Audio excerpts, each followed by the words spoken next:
वही यहाँ पर फलते फूलते हैं, वही आनंद से जीते हैं। और हमारे जैसे लोग जो दूसरों की सहायता करते हैं, दूसरों को अपना मानते हैं, वह हमेशा जीवन भर दुख में रहते हैं। यही जीवन की सत्यता है और यही संसार है जिसमें हमें रोज घुट घुट कर मरना पड़ता है। आपने सही किया, ऐसे जिंदगी को त्याग दिया, पीछे छोड़ दिया। अब बस अपने में मस्त, किसी से कोई परेशानी नहीं है, किसी की कोई चिंता नहीं है। मैं भी सोचता हूँ कि मैं भी संन्यास ले लूं, छोड़ दो इस दुनिया को। यह सुनकर उस भिक्षु ने कहा कि तुम्हें क्या लगता है सन्यासी जीवन बहुत आसान होता है? भिक्षु ने बड़े शांत स्वर में कहा कि तुम्हें तो 2 वक्त की रोटी तो शांति से मिल जाती है, हमें तो कभी कभी वह भी नसीब नहीं होती। अगर भिक्षु मिल जाती है तो हम खा लेते हैं, वरना हमें तो भूखा ही सोना पड़ता है।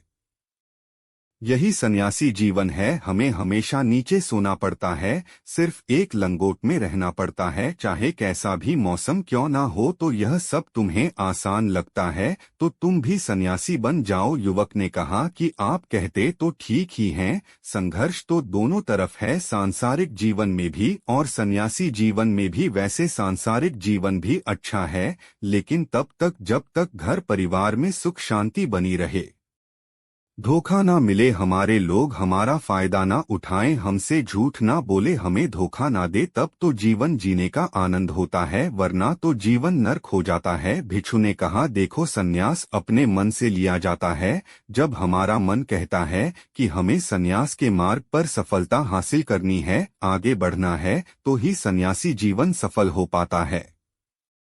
लेकिन तुम अपने घर से परेशान होकर, दूसरे लोगों से परेशान होकर सन्यासी बनना चाहते हो तो तुम्हारा सन्यासी जीवन भी कभी सफल नहीं होगा। इससे अच्छा तो तुम सांसारिक जीवन में अगर कुछ तरीके, कुछ नियम अपनाओ तो दूसरे लोग तुम्हें धोखा नहीं दे पाएंगे। सबसे पहले तो यह समझो कि धोखा उन्हें ही मिलता है जो भावनात्मक रूप से कमजोर होते हैं, जिनका दिल जल्दी पिघल जाता है, जो दूसरों को दुख में नहीं देख पाते। ऐसे लोगों के साथ धोखे होने की संभावना ज्यादा होती है, क्योंकि कोई भी आदमी अपनी परेशानी बताकर, अपने को दुख में बताकर तुम्हारा फायदा उठा सकता है। क्या पता वह झूठ बोल रहा हो, वह दुखी होने का अभिनय कर रहा हो, लेकिन आपको तो सच ही लगेगा। और उसके बाद कुछ समय बाद आपको पता चलता है कि आपके साथ धोखा हो गया। उसके बाद आपका मन अंदर से टूट जाता है।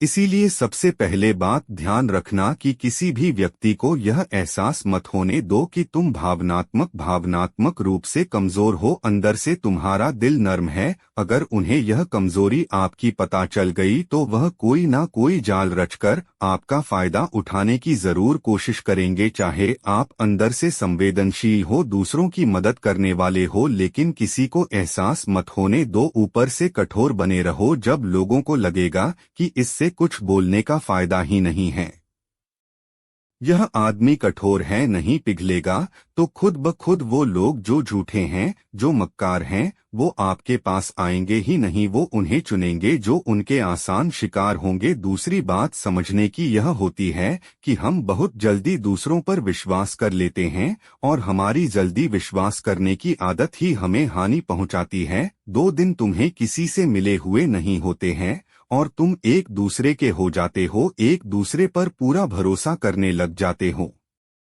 और यह भरोसा तीसरे दिन टूट भी जाता है और फिर तुम्हें धोखा मिलता है और फिर तुम परेशान होते हो। इसीलिए समय दो, किसी भी चीज को, किसी भी रिश्ते को आगे बढ़ाने के लिए समय की जरूरत होती है। समय के साथ तुम्हें सामने वाले इंसान की अच्छाई और बुराई पता चलती है, तब तुम्हें पूर्ण रूप से पता चलता है कि इंसान वास्तव में कैसा है, अच्छा है या बुरा है, और वह कुछ समय देने के बाद ही होता है। इसीलिए जल्दी किसी पर विश्वास मत करो।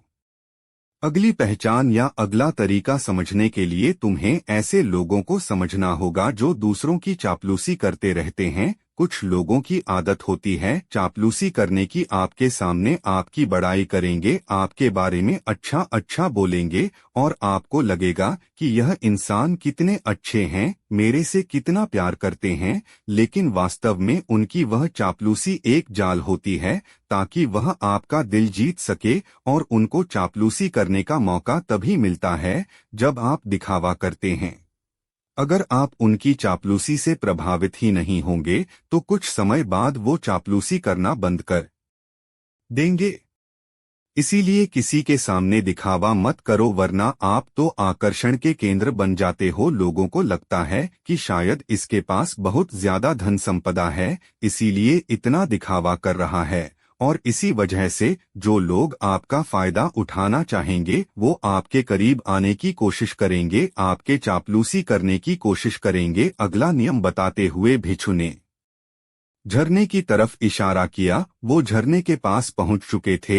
युवक को भी एहसास हो चुका था क्योंकि वहां पर ठंडी ठंडी हवा चल रही थी। ढलान की तरफ जाते हुए भिक्षु ने कहा कि सांसारिक जीवन में एक बात समझने की यह होती है कि हम जिसकी सहायता कर रहे हैं, चाहे किसी भी रूप में, धन से, शारीरिक रूप से, या जिस भी अवस्था में हम किसी की सहायता कर रहे हैं, तो हमें यह ख्याल रखना चाहिए कि सामने वाला वापस कभी भविष्य में हमारी सहायता करने योग्य है कि नहीं है। अगर किसी को पैसा उधार दे रहे हो तो यह समझो कि उसके पास आय का कोई साधन है कि नहीं है। कल भविष्य में वह तुम्हें वापस कर पाएगा कि नहीं कर पाएगा। अगर वह नहीं करेगा तो तुम्हें तकलीफ होगी, तुम्हें दुहक होगा। ऐसे तो इंसान करुणावश भिखारियों को भी भीख देता है, लेकिन वह गलत नहीं है, क्योंकि जो भी पैसा अपने सामने वाले को दिया है उससे आपके ऊपर कोई ज्यादा प्रभाव नहीं पड़ेगा। अगर वह आपको वापस भी नहीं लौटाएगा तो अगर किसी ऐसे इंसान को पैसा देना है जो कभी वापस नहीं लौटा पाएगा तो उतना ही देना जिससे तुम्हारे ऊपर ज्यादा दबाव न बने। अगर वो वापस भी न लौटाए तो तुम्हें ज्यादा दुख न पहुँचे। अब तक वो दोनों झरने पर पहुँच चुके थे। दोनों ने अपने कपड़े उतरे और उस झरने के शीतल पानी में कूद पड़े। पानी बाहर ठंडा था। उन दोनों की सारी थकन, सारी उदासी पल भर में ही दूर हो गई। स्नान कर लेने के बाद दोनों एक पेड़ के नीचे उस झरने के सामने बैठकर बातें करने लगे। भिक्षु ने उसे आगे समझाते हुए कहा कि शुरुआत में लोगों को नजरअंदाज करना सीखो। जब तुम किसी को शुरुआत में नजरअंदाज करते हो तो जो भी लोग किसी लालच की वजह से तुम्हारे पास प्रभावित हो रहे थे उनके छटनी हो जाएगी। जब तुम उनको नजरअंदाज करोगे तब को एक दो बार लोग तुम्हारे पास आने की कोशिश करेंगे, उसके बाद वो तुमसे दूरियां बना लेंगे। और जो आदमी तुम्हारी इंसानियत, तुम्हारी अच्छाई देखकर तुम्हारे पास आएगा वो नजरअंदाज करने के बावजूद भी तुम्हारे करीब ही बना रहेगा। और यही तो एक सच्चे इंसान की पहचान होती है। जो हमारे अपने होते हैं उनसे हम लड़ भी लेते हैं, झगड़ भी लेते हैं, उसके बावजूद भी वो हमारी बातों का बुरा नहीं मानते हैं। चाहे थोड़े समय के लिए वह हमसे नाराज रहे, लेकिन कुछ समय बाद फिर से हम एक हो जाते हैं। और यही तो घर परिवार का मतलब होता है, यही तो अपनों का मतलब होता है। इसीलिए शुरुआत में अनजान लोगों को नजरअंदाज करना सीखो, इग्नोर करना सीखो, ताकि धोखेबाज मक्कार लोग तुम्हारे करीब ही न आ पाएं। अपने इस वार्तालाप को खत्म करते हुए भिक्षु ने अपनी आखिरी बात बताते हुए कहा कि ये आखिरी सीख सबसे ज्यादा महत्वपूर्ण है। सब कुछ होने बाद भी तुम्हें धोखे मिल सकते हैं, लेकिन तुम अगर अपने आँख और कान और अपना दिमाग खोल कर रखते हो, अगर तुम होश में रहोगे, ध्यान करोगे, तो तुम्हें इंसान की आंखें देखते ही समझ में आ जाएगा कि उसे तुमसे क्या चाहिए। तुम उसकी इच्छा और उसका स्वभाव उसकी आंखों में ही पढ़ सकते हो। लोगों की आंखों में, उनकी वाणी में, उनके स्वभाव में उनका सब कुछ दिखाई देता है। बस हम ही अपनी आंखें मूंद कर रहते हैं। दूसरे लोगों से जानो, उसके रिश्तेदारों से जानो, उसके परिवार वालों से जानो कि वह इंसान कैसा है, दूसरों के साथ उसका व्यवहार कैसा है, उसकी पड़ताल करो। जब किसी पर विश्वास करो, ऐसे ही किसी पर विश्वास मत कर लेना। अपनी पूरी संतुष्टि करना। अगर तुम किसी के साथ लंबे समय तक भरोसा करना चाहते हो, किसी के साथ कोई संबंध बनाना चाहते हो, कोई दोस्ती करना चाहते हो या किसी की मदद करना चाहते हो, तो इन सभी परिस्थितियों तुम्हें ये जरूर पता होना चाहिए कि दूसरे लोग उस इंसान के बारे में क्या सोच रखते हैं। इसके बाद तुम जीवन में कभी भी धोखा नहीं खाओगे और तुम्हें कभी भी धोखे की वजह से पछताना नहीं पड़ेगा। इसी तरह की बातें करते हुए भिक्षु और वो लड़का दोनों जंगल से बाहर आ गए, अपने अपने घर को चले गए। निष्कर्ष, कंक्लूजन। दोस्तों, कभी भी किसी पर भी भरोसा करने से पहले उसके बारे में अच्छे से समझो, जानो, समय दो, फिर भरोसा करो।